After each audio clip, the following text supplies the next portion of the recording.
بسم اللہ الرحمن الرحیم۔ السلام علیکم ناظرین، میں طارق اسماعیل ساگر آپ کی خدمت میں۔ ناظرین کرام، آج کشمیریوں سے یکجہتی کے لیے جماعت اسلامی نے جو ریلی کراچی میں نکالی تھی، اس پر بیت المکرم کے نزدیک حملہ ہوا۔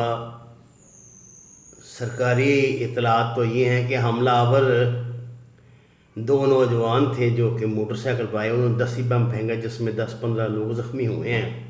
کوئی شدید زخمی ہیں، کوئی معمولی زخمی ہیں، اللہ تعالیٰ انہیں صحت دے۔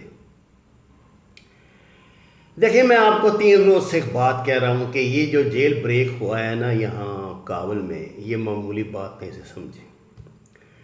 پاکستان کا سیاسی اور پاکستان کا قومی نقشہ جو جاری ہوا ہے، جس میں آکوپائڈ کشمیر کو پاکستان کا حصہ بتایا گیا، جس میں سرکرک کو، جس میں سیاچن کو، جس میں گجرات کو، گجرات کاٹھیا واڑ کو، اہم جہاں سے یہ بلونگ کرتے ہیں مودی صاحب، پاکستان کا حصہ دکھایا گیا ہے۔ ڈسپیوٹیڈ ہے لیکن ہے پاکستان کا حصہ۔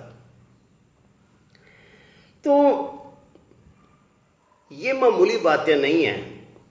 آج جب وزیر اعظم مودی رام مندر کا افتتاح کر رہا تھا تو شاید ہندو ہسٹری کی سب سے بڑی تقریب تھی یہ، جس میں انہوں نے بتایا کہ 500 سال سے ہم یہ لڑائی لڑ رہے تھے جب ہم آج کامیاب ہوئے ہیں، اور اس کے بعد انہوں نے بتایا کہ کس طرح وہ ہندوتوا کو پورے دنیا پر لاگو کریں گے۔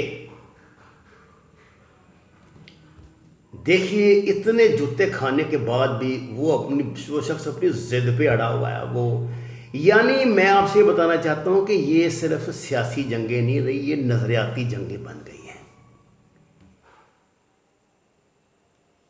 بیروت کا دھماکہ، میں نے آپ سے کہا تھا یہ نیوکلیئر حملہ ہے، مانتے نہیں لوگ۔ وہ یہ سمجھتے ہیں کہ نیوکلیئر دھماکہ یہ ہوتا ہے کہ جس میں ملکوں کے ملک تباہ ہو جائے، نہیں، چھوٹی کیپیسٹی کا بھی ہوتا ہے۔ اللہ نہ کرے کبھی پاکستان النصر پھینکے گا نا جب انڈیا میں، تو دیکھ لینا کہ یہ ٹیکٹیکل دھماکے کیا ہوتے ہیں، خاص طور سے نیوکلیائی۔ ناظرین کرام، پاکستان کو چاروں طرف سے گھیرا جا رہا ہے۔ ابھی کچھ دیر پہلے میں وزیر خارجہ کا انٹرویو سن رہا تھا، جس میں شاید پاکستان کی ہسٹری میں پہلی مرتبہ اس بندے نے یہ فقرہ کہا ہے۔ سنیں غور سے۔ انہوں نے کہا جی کوئی اسلامی ملک ہماری حمایت کرے یا نہ کرے، ہم اس سے بے نیاز ہیں، ہم کشمیر پر ڈٹ گئے ہیں اور اب ہم کشمیر انشاءاللہ لے کے رہیں گے۔ آپ دیکھیے، جب اس طرح کی پالیسیاں، اس طرح کے اسٹیٹمنٹ سامنے، اور وہ انڈونیشیا کے وزیر خارجہ کو انہوں نے آج فون کیا۔ خدا کا شکر ہے پاکستان کو انڈونیشیا یاد آ گیا۔ 1965 میں صدر سوہارتو تھے یہاں پہ، سکارنو، جنہوں نے پاکستان کی اتنی مدد کی تھی کہ ہماری ایئر فورس جو ہے نا وہ ان کے ہوائی اڈوں پہ لینڈ کرتی تھی وہاں پہ، اور وہیں سے فیولنگ کرتے تھے۔ ایران اور انڈونیشیا دونوں نے، بدقسمتی ہے ہماری، وہ پالیسیاں ہم جاری نہیں رکھ سکے۔ ہم پھر امریکن غلامی میں جب سے آئے ہیں تو ہماری پالیسی تو رہی کوئی نہیں، پالیسی تو غیروں کی ہے، اب نتائج تو یہ نکلنے ہیں۔ میں آپ سے بار بار کہہ رہا ہوں، یہ داعش جو انڈین داعش جو ہے نا یہاں کابل میں، اس سے انہوں نے جیل توڑوائی ہے۔ اس جیل کو توڑوانے کا ایک خاص پس منظر ہے کہ یہاں پہلے انہوں نے سارے کابل سے نا داعش کے جو ٹیررسٹ تھے اور ٹی ٹی پی کے ٹیررسٹ تھے، جو انہوں نے اس موقع کے لیے رکھے ہوئے تھے کہ کبھی سودے بازی میں کام آئیں گے، لیکن پاکستان کو سودے بازی ان کے ساتھ کی نہیں۔ آج ہی بلوچستان میں چمن بارڈر پہ پھر انہوں نے فائرنگ کی ہے۔ 3 روز سے کشمیر کے تتا پانی سیکٹر میں، گجرات سیکٹر ہے کہ کون سا، تو 3 سیکٹرز میں یعنی فائرنگ ہو رہی ہے۔ ایک بچی تو شہید ہو گئی ابھی پنڈی میں، اس کو بیچاری کو یہاں لائے تھے۔ 7-8 بچیاں ابھی زخمی ہیں۔ پاکستان جواب دے رہا ہے۔ یہ ساری باتیں جو بڑی تیزی سے ہر روز 1-2 واقعات ہو رہے ہیں، ان کو جوڑیں تو یہ پوری ایک زنجیر بن جاتی ہے۔ ناظرین کرام، جب موٹر سائیکل سے 10 بم پھینکے جائے تو اس کا مطلب یہ ہوتا ہے کہ جو حملہ آور ہے وہ اپنے آپ کو بہت محفوظ خیال کر رہا ہے اور بڑا کانفیڈنٹ ہے. آپ کو پتہ ہے انہوں نے سیدھا رینجرز کی جیپ پر بھی پھینکا تھا جس میں 2 رینجرز بھی شہید ہوئے تھے. اور یہ طریقے واردات ہے یہ جو بلوچستان کی جو ٹیررسٹ موومنٹس ہیں BLA کا یا کسی اور کا بڑا BLA کا ہی ہے یار سمجھیے. اب ان کے ساتھ شامل ہو گئی ہے وہ جو سندھو دیش والی بنائی ہوئی ہے. اور یہ پرانی جھوٹ ہے گو کہ اب وہ مردہ گھوڑا ہے اس کو کیا پیٹنا ہے یا اس کی کیا جان کو رونا ہے. الطاف حسین وہ اب سندھو دیش کا ماموں جان بن گیا ہے. پہلے مہاجروں کا بنا ہوا تھا اب سندھو دیش کا بن گیا. سبحان اللہ.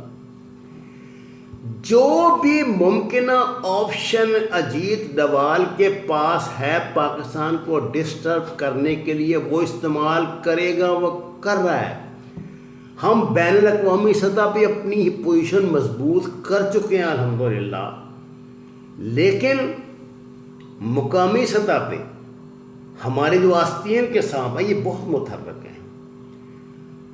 جو پیچھے قریب 1 سال سے بہت تیزی آئی تھی نا یہ اسٹیبلشمنٹ کے نام پہ فوج کو گالیاں دینے میں, اور اب بھی اس میں بڑا عروج ہے اور بڑے بڑے اخبارات اس مہم میں شامل ہیں اور ایک خاص سیاسی جماعت کا تو شاید یہ مینیفیسٹو بن گیا ہے. اس کو آپ معمولی بات نہ سمجھیں. آپ اندازہ فرمائیں کہ ہمارے ماشاء اللہ ہمارے سیاستدان یہ ہیں کہ پاکستان کے اس نمائشی اقدام میں چلیے نمائشی اقدام ہی ان کے نزدیک یہ جو ہم نے نیا نقشہ جاری کیا وہ اس پر بھی تنقید کر رہے ہیں.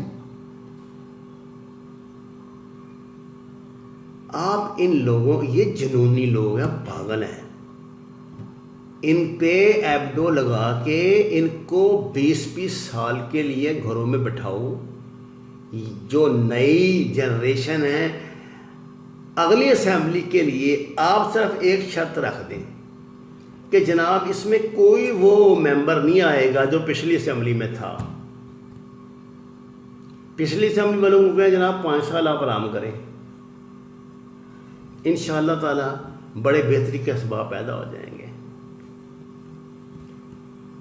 اس وقت ناظرین پورا زور ہے را کا اور NDS کا افغانستان سے.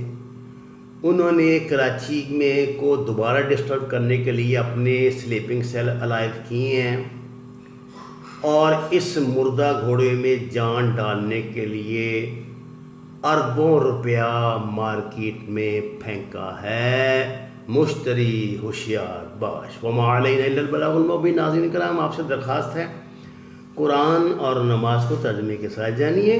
جتنی بھی جگہ میسر ہو وہاں سبزیاں کاشت کریں, پھلدار درخت لگائیں, سایہ دار درخت لگائیں. ہمارے چینل کو سبسکرائب کریں اور لائکس دینا نہ بھولیں. آپ کا شکریہ.